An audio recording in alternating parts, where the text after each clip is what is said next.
There was a dude that lived behind me, kind of catty-corner to my house, and he was a couple years older than me. And whenever the first UTFO album came out, again, I'm bad with dates, but I remember him playing that cassette on a boombox and being utterly floored.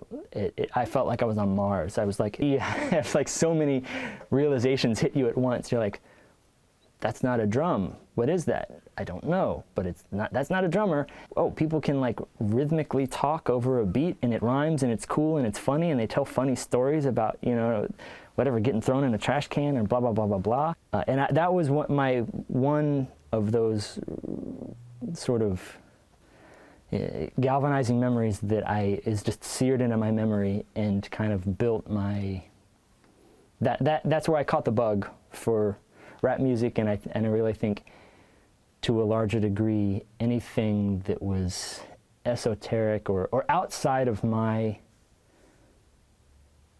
comprehension or understanding of music. Hey, this is RJD2 and you're checking out Crate Diggers.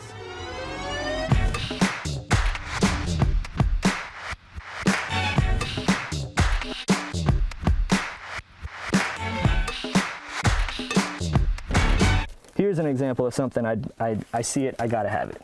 If you got a dude playing an ARP 2500 on it, this is like sort of experimental electronic music from, I think, the mid-70s. Yeah, this is the kind of thing that's like, you know, how can you not buy that record when you see it? There's a guy named Joe who ran this store called Goldmine Records, and I would go in there a lot because they had a lot of records on the floor in these big, long cardboard boxes, and you'd kind of unorganized and you have to step over stuff, and it was really, nobody would really dig there because it was physically uncomfortable. And this was great for me because I don't care. I'll climb on top of a record to look at a record. That's not a problem. And I vividly remember being in there one day and flipping through records, and I could feel him. He's like over my shoulder, and he's like,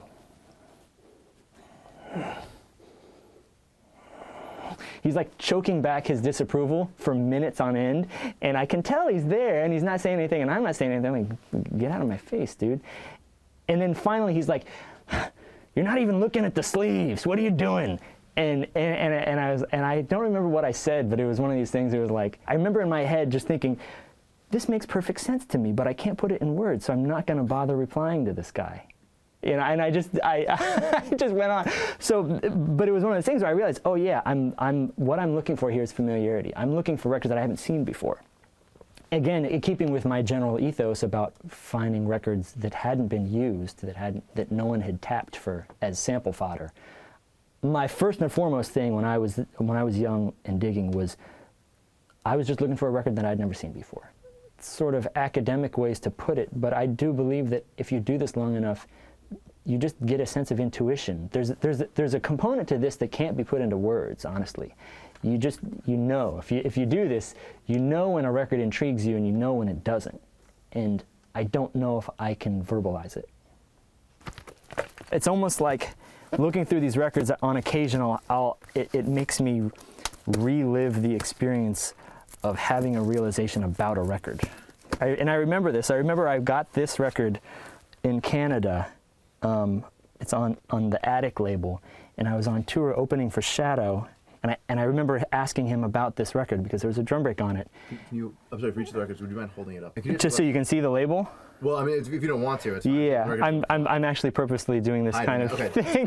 We'll keep it low. We'll only use that camera for this. Yeah. So anyway, I was opening for Shadow, and I remember asking him about this record and if he was aware that this record, you know, kind of sort of, those guys are like the drum break, like whatever, Illuminati, if you will. You know, if it exists, they're gonna know about it, you know. So I remember asking him, he was like, yeah, I know the label, but I don't know that record. So this, you know, this is just a weird thing, you know, pulling out this record and seeing it for the first time in many years brought back that experience.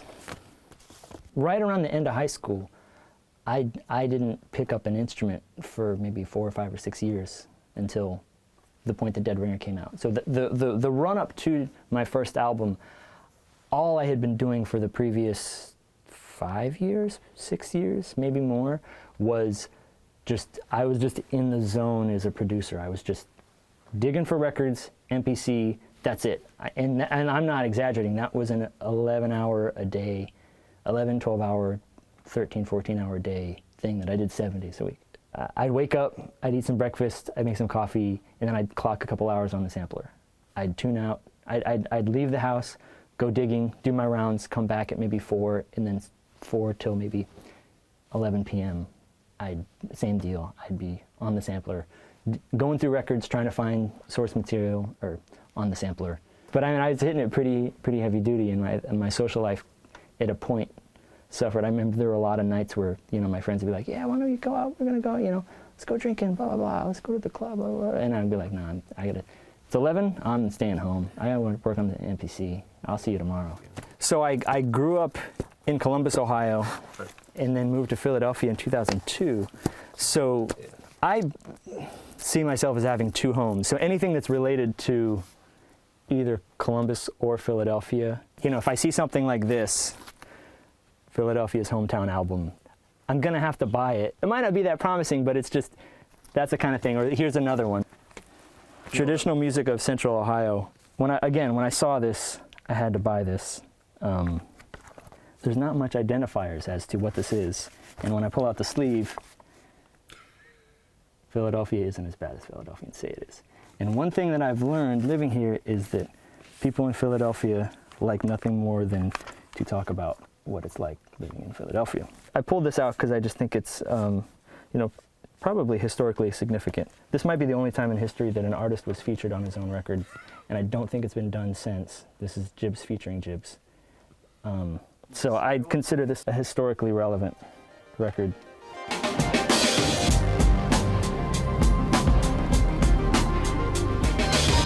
A buddy of mine, Eric, we were hip to this place called Roberts. They were going out of business, and all of the LPs were $1, and all of the 45s were $0.25.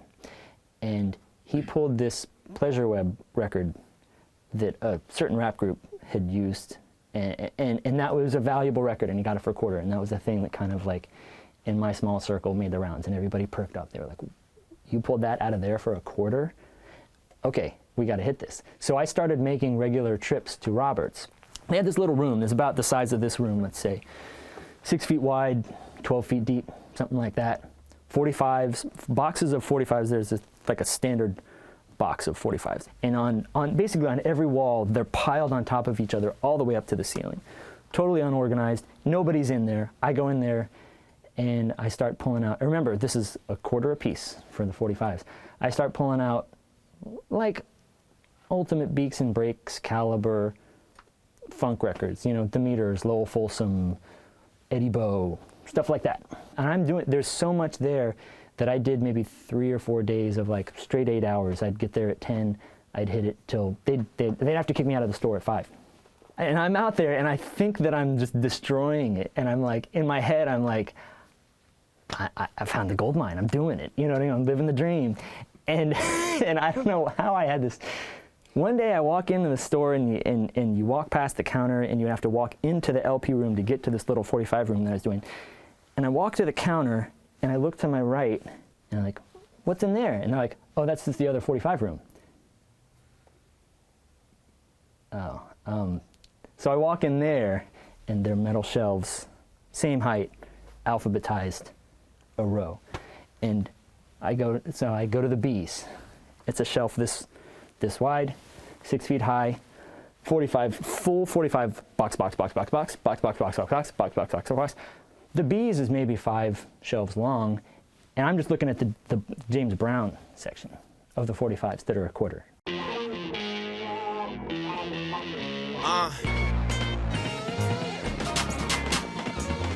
There's a bit of a slight organization here.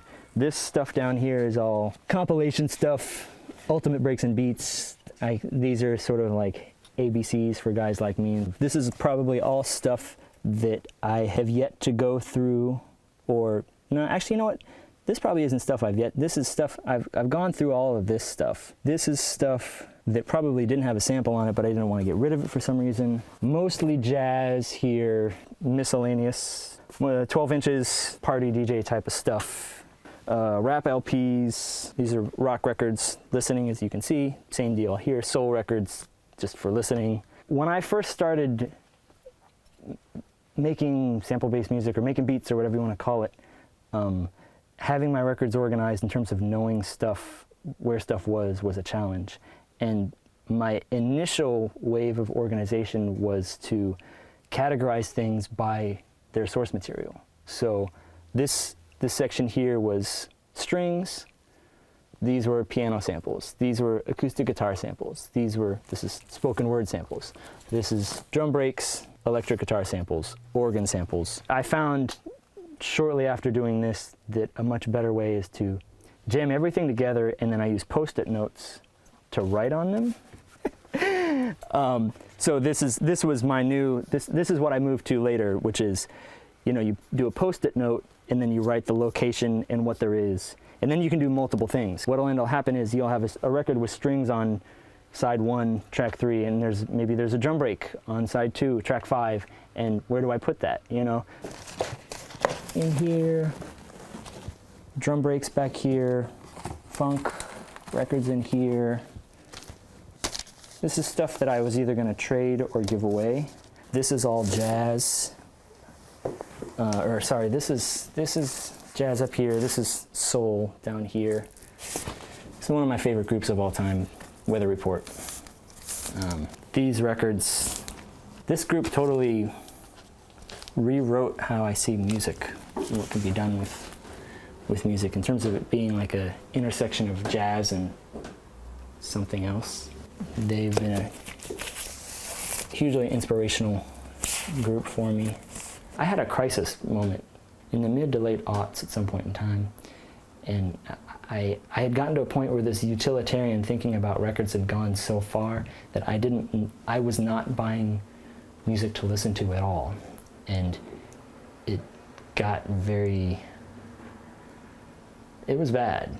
Not very impacting psychological experience, but it really was. It was kind of a dark time for me musically, and so I had to sort of rediscover how to just buy records and enjoy. I had gone so far off the deep end of not buying records for the sake of listening and enjoying music that I had to kind of recalibrate that. And it also it opened up the world to a bunch of records that I would have overlooked before. I mean, like Weather Report records are things that you would see a dime a dozen for. I probably spent 7 or 8 or maybe even 10 years just passing right by those kinds of records because I wasn't concerned with finding good music. I was concerned with finding music I could sample. And now I've radically sort of rewritten that part of my brain. So there's this whole world of records that are easy to find stuff that is just great music. And so it's been a sort of exciting time for me as a listener, I would say. 2 great records I just happened to pull out. I would consider classics in the music soundtrack world. I don't know have you ever seen Sorcerer?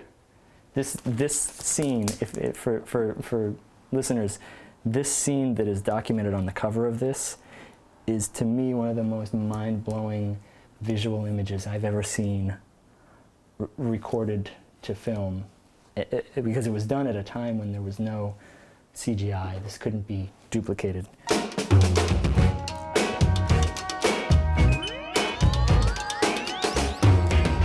So I have these kind of particular wants and desires and intents when it comes to buying records, and it's all centered around making music. So the other part of that is that 40% of the records I've ever owned, I've already given away. I've already gotten rid of. And that's because my bread and butter has always been buy 30 records, 5 of those will be useful. The other 25 will not be useful, and they are not valuable to keep because they are not collectible records. So the other 25 goes back to the store. Repeat process, once a day for X amount of years, basically. So I've never cared to count because I'm not much of a collector, and I've also never cared to try to count how much I've gotten rid of. So before there was Serato and all that, and you could play things out of your computer, there was a period where there would be records on 45 that never got pressed on LP and never got put on a compilation So your only option was to play the 45. And I went through this phase. I'm pulling this out because it's so ridiculous that I did this at one point in time. But this is all doubles. These are 45 doubles of things that I literally did back-to-backs, like at a club of 45 on 45s. This is Nightlighters, Tankaboo Gonk. Lynn Collins, Think About It. George McRae, I Get Lifted. Otis and Carla, Tramp, you know, classic break. Big Meat Markham, Here Comes the Judge. One on Chess, one on Goldie's 45. So, Gwen McRae, Rockin' Chair. This actually happens to be one of my son's favorite songs. I pulled them out because I just thought it was amusing. Like, I'm too old to be going back to back on a 45, on two 45s in a club. You know what I mean? Right. You can make the argument that anybody's too old to do that. You know what I mean? So it's in between, you know, I'll get lazy and I'll just, you know, I'll write 808. You know what I mean? I was like, this record can't be worth anything. I don't know, and I don't want to know. Okay. Let's not explore that. It's got, all I know is it's got 808s on the B-side. 15-year-old kid that's just grew up on iTunes and Spotify asked, why is vinyl important? My response would be, it isn't. You know, it's not to you. This isn't of your generation. You didn't grow up in this, and that's perfectly fine. I don't think that, you know, everybody should be, you know, young producer kids, they're you know, if they're looking up to Skrillex and Deadmau5, why would they care? And I don't think that they should. It's part of the reason that I actually wanted to be a part of this series, is that what I experienced in my generation isn't repeatable. And that's fine, that's okay, but it should be documented, I think. I think that as many of the different perspectives that are had of people that do what I do and came out of my graduating class, so to speak, to some degree, our stories will die with us. Also, I don't want to be that old dude that's like, whippersnappers on my lawn with their iTunes and their Spotify. You know, that's not appealing to me. I don't feel a need to run with the bulls, but I don't. At the same time, I'm not. You know, I don't have such a myopic viewpoint that I think everybody should do what I do.